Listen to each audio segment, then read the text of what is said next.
Sam, Ben and Cam from Sydney via Byron Bay or Austinville. Awesomeville. Yeah. Awesomeville. We're gonna call it. We're gonna rename it Awesomeville. Yeah. From Glass Towers. So we were just talking about the wonderful little country town that you grew up in. You know, the good thing about growing up in country towns like this is you get to practice a lot playing music, don't you? Well, that was the good thing about growing up in the country, because, and that was the weird thing about moving to the city, because we were so used to rehearsing in Sam's garage and like just making as much noise as we could. And when we moved to the city, we didn't even like really know anything about actually like rehearsal rooms and that kind of stuff. And so like there was a big change, like going from rehearsing in like Sam's garage, like whenever you wanted, to just like going to like having to actually book like a rehearsal room and like, you know, that kind of thing. It was a big change like that. Making the effort. Well, it sounds like effort, so you guys are the real deal garage band then. Yeah, well, we were. Yeah, exactly. Yeah, we started as a garage band. Yeah.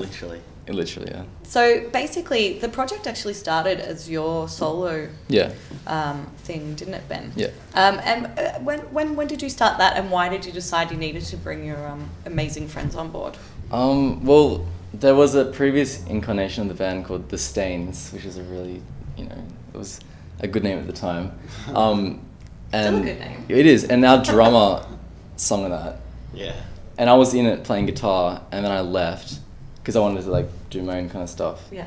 And so I think their drummers not here, but they went in like a band competition and like somewhere. Anyway, and I started writing my own kind of stuff, and I needed a name, so I just used Glass Towers, and so I brought that kind of stuff to the band, then because I needed a band to play it live, and so it kind of just went from there. And so, did Glass Towers have a particular meaning for you? Because obviously it's towers, not tower, and you were one person. Now it's four. No, it's just a name I picked.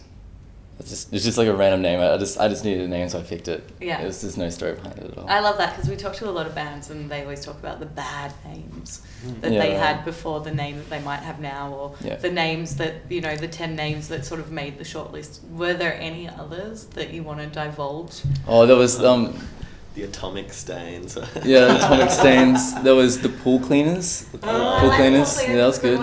Stuck for a while. Very Byron. Yeah. Everyone's got pools up there. Was there anything? There was I think there was another one. It definitely sucked though. Whatever. Because, you know, obviously when you're young and you're starting out bands, you don't think about the whole being having to sell your brand, I guess, and the name and the logos and things like that. So I think everyone started off with like really crappy band names that they haven't thought about. Yeah. Everyone always kind of wants the in front of the band name as well. Yeah, but I don't think there's really much in a band name. I mean, like look at Arctic Monkeys. That's like the worst name of all time. But they're one of the biggest bands in the world, so they made it there. The name's a name, I think. Yeah. So you guys have released one EP or two before this? Two. Yeah. So the first one, tell us about the first one you released. We recorded that with Wayne Connolly, who did the Vines. Aria. Oh yeah, he's one Aria. Right. There you go. So you're not just any little guy. He's an Aria award-winning producer from Australia, and he's really talented and really experienced. He's been going at it for like years now, and we recorded it in Byron Bay because we were still living in Byron Bay at the time. And there's like pretty awesome studio. Is it 301 that's up there? Yeah, Byron. Yeah, it's really good. And we released that through Sony, and the latest one that we released middle of last year is called Colburn Jungle, and that was more of a step, because the first EP was more of a kind of like songs that I had when I was really young, and I kind of just had to kind of like use them and get rid of them. But the second EP was almost more of a kind of collaboration between like me and Cameron. Yeah. And it's a much different sounding EP to the first one. Well, obviously you grow in age and as songwriters, so you know your earlier ones are probably about doing homework and not wanting to get up and go to school, and now they're probably about girls. On the first EP we had a song named after one of our teachers in high school, so there you go. Yeah. Female teacher? No, it was a male teacher. Oh, okay. Well, the song wasn't about him, but it was We thought he looked like a lion, so we named the song, the teacher's name, Lino the Lion, because he looked like a lion. Yeah. Did he ever hear it? Well, the weird thing about him is he was my English teacher, and he was a really nice guy, but he used to like get in front of the class and really awkwardly like get a guitar on and just like put his like foot up like this and just start like playing guitar and like singing to to the class, and it was I just think he strange. made a rap song once. Oh yeah, Yeah. He made a rap song. Do you remember how it went? It was. It was about the school magazine. Yeah, it was Yeah. about a school magazine. Yeah. So basically, he's like the Jack Black of Byron Pretty much. Bay. Yeah. Yeah, pretty much. Trying to rock out, trying to, you know, Yeah. how awkward. Put the poor guy, hopefully he's not on Glee. or something now. But let's talk about your new album, which is coming out later this year. I assume you've actually finished recording it, or Yeah. you just, Yeah. So you did that with JP Yeah. Fung. Yeah. I love JP. He's a nice guy. He's Yes. a lovely guy, yeah. Legend. He's really Excellent. cool. But also you are the co-producer. Yeah. So tell us like how you ended up hooking up with JP and co-producing and I all that think kind of stuff. a drummer met him. It was just after the first EP, and we were trying to find someone to mix our first EP, and we ended up going with Paul McKercher. Yeah. And Wayne Probably Conlon. another ARIA award, yeah. dude. And You guys don't start small, do you? Anyway, Dan, our drummer, he met JP in a bar in Sydney somewhere, and JP was originally gonna mix the first EP, but that didn't kind of work out, and so I was always interested in working with him because through his work with Blue Juice and like other bands he's done. And Last Dinosaurs. I think he did like what was the other one? Birds of Tokyo. Birds of Tokyo, When yeah. they went to Sweden. But he hadn't done Last Dinosaurs yet, Yeah. and yeah. Like, oh, sorry, pre. Yeah, it was pre that, Yeah. and so he did Lost Dinosaurs album, and so I've just always I just think he's got a real talent for like if you the thing of like recording is like if you've got a certain sound in your head, I find it sometimes really hard to like communicate that to someone. But with JP, it's really easy. You just kind of like say what you want, and he'll already know. Like he'll already know what you mean, and it's just really easy to translate things with JP. You guys and- are just on like the same wavelength. yeah, exactly. Yeah, The cool. whole So yeah. With sounds for you, do you sort of see things in colours or shapes, or like how does it work in your mind? I know every musician's a bit different. I've never got that. No? I don't Yeah, see we things. both don't get that. No. Played with a drummer once. Oh, yeah. Says he gets that. But We had a temporary drummer who, because our regular drummer, like, his knee got dislocated or something. Dislocated, Yeah, he had to yeah. get surgery. Yeah, anyway, we had this temporary drummer, and he was fully into that. Like, he'd take his, like, clothes off, like, at every show. Like, he fully stark naked at, like, Is all he our from shows. Byron as well? No, he's from Sydney. From Sydney. Nimbin? No? Sydney. Yeah, from Sydney.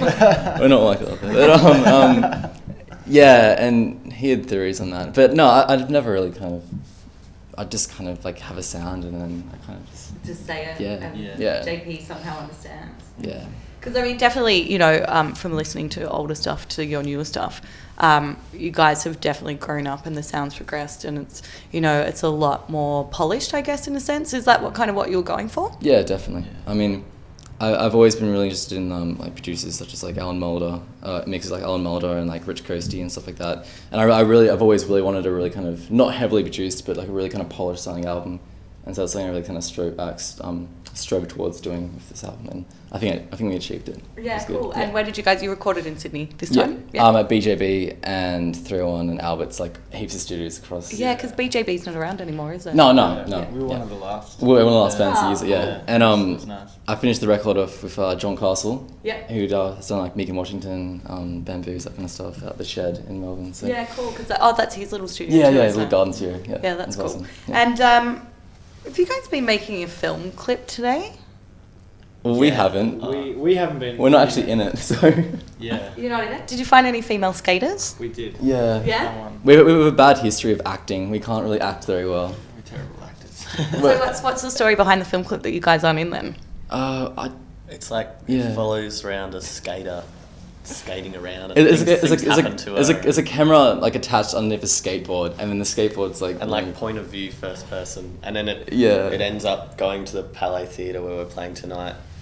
I and think then it ends up that the skater's it's actually almost our drummer. It's like it's this clip by the Prodigy. I think it's by the Prodigy. Yeah, well, smack my bitch up. Smack my bitch up, when yeah. they're, like, through the It's club. almost like a take on that, but it's obviously not as like crazy as that because we need to be played in, you know, TVs. Children's TV. Children's stuff. TV, yeah. You know, Cool. look at this. And it's talking about your gig at the Palace tonight. You guys are currently on tour with the Kooks. Yeah. Massive. Yeah, it's awesome. Yeah. I'm Yeah. guessing you guys are probably huge fans, but also like playing to big crowds. Have you played to crowds this big before? We played Splendor in the Grass when we were 17, which Yeah, is But yeah, apart from that, apart from that, no, these will be the biggest venues we've ever played so far Yeah. in my Yeah. career. Yeah. And how the show's going? Have you got any dirt to dish on the Kooks? Oh, this is our first one This is our tonight. first Yeah. Oh God, I know. damn, I know. damn it. It's gonna be fresh. Oh, okay. Well, that'll be amazing then. Yeah. Really, really fun times. And I guess that'll kind of, get you in the mood for like heading over to the UK. Yeah. To do the Great Escape. Yeah. And some shows over there. Yeah. We've got a lot of shows over there. It's yeah. So have you guys been there before? Not as a band. No. We've been there. I have a lot of family. He's got relatives over there. Has a lot of family there. So we've been there before, but we've never been as a band. So we're really excited for that. Yeah. You look a bit British. Do I? Yeah, you do. Yeah. Totally. It's a half turtleneck, isn't it? Is it a turtleneck? No, I think it's your hair. It's kind of the hair. Everyone keeps giving me shit about this, but I'm telling everyone. No. Rep it. He wasn't allowed to wear it. We did a photo shoot today, and he wasn't allowed to wear it because our manager doesn't like turtlenecks. I don't know. I like it. I used to wear skivvies a lot right. after high school, and when nobody else did, and I was just like, you know what, my neck's warm. I don't care. Exactly. I think ever since the Wiggles have kind of dropped off. Yeah. There's a whole there's a whole new marketplace for it. It's okay to wear them now. You heard it Say here it first. into the camera. You heard it here first. And then you're off to Japan as well. Yeah. So there's you've got a little record deal over there, maybe? Is that right? Yeah, we recently signed with This Time Records, which is in relation to Tower Records, which is like a big record shop over in Japan. Just a huge one. Oh, just a huge, yeah. But yeah, so our album's going to be released there, and our EP. I think it's been actually. Yeah, it's both EPs is like a package. Yeah, it's like a kind of package thing, like both EPs in one. And yeah, so that's gonna be amazing. I've heard touring in Japan's pretty mental, so. Yeah, I want to do karaoke. That's gonna be fun. Yeah. Really? Yeah. Do you do karaoke? Because a lot of singers don't do karaoke. Well, that's the thing. I can't do it because I can sing. I'm not trying to be, but you know what I mean. No, That's the thing, but like I can't actually do karaoke because it's not funny. Yeah, it's not. Yeah. Because I've been out. I've been out to lots of bars with bands, and it's like the singers are just like, That's what I mean. It's just like. Yep. What you have to do is you've got to pick rap songs It's or like me with Guitar Hero. Yeah. Well, I can't rap, so maybe I should pick some. Pick a rap song when you go to karaoke in Japan and film it, send it back, and we'll post it on the website. Yeah. Sweet. Cool. I'll do that. All right. Well, thanks for coming in and chatting today, and we look forward to hearing your record and all about your touring in Japan and England. Thank you so much. Thanks for having us. Thank you. It's hard to find love when they're talking like there's none to be found.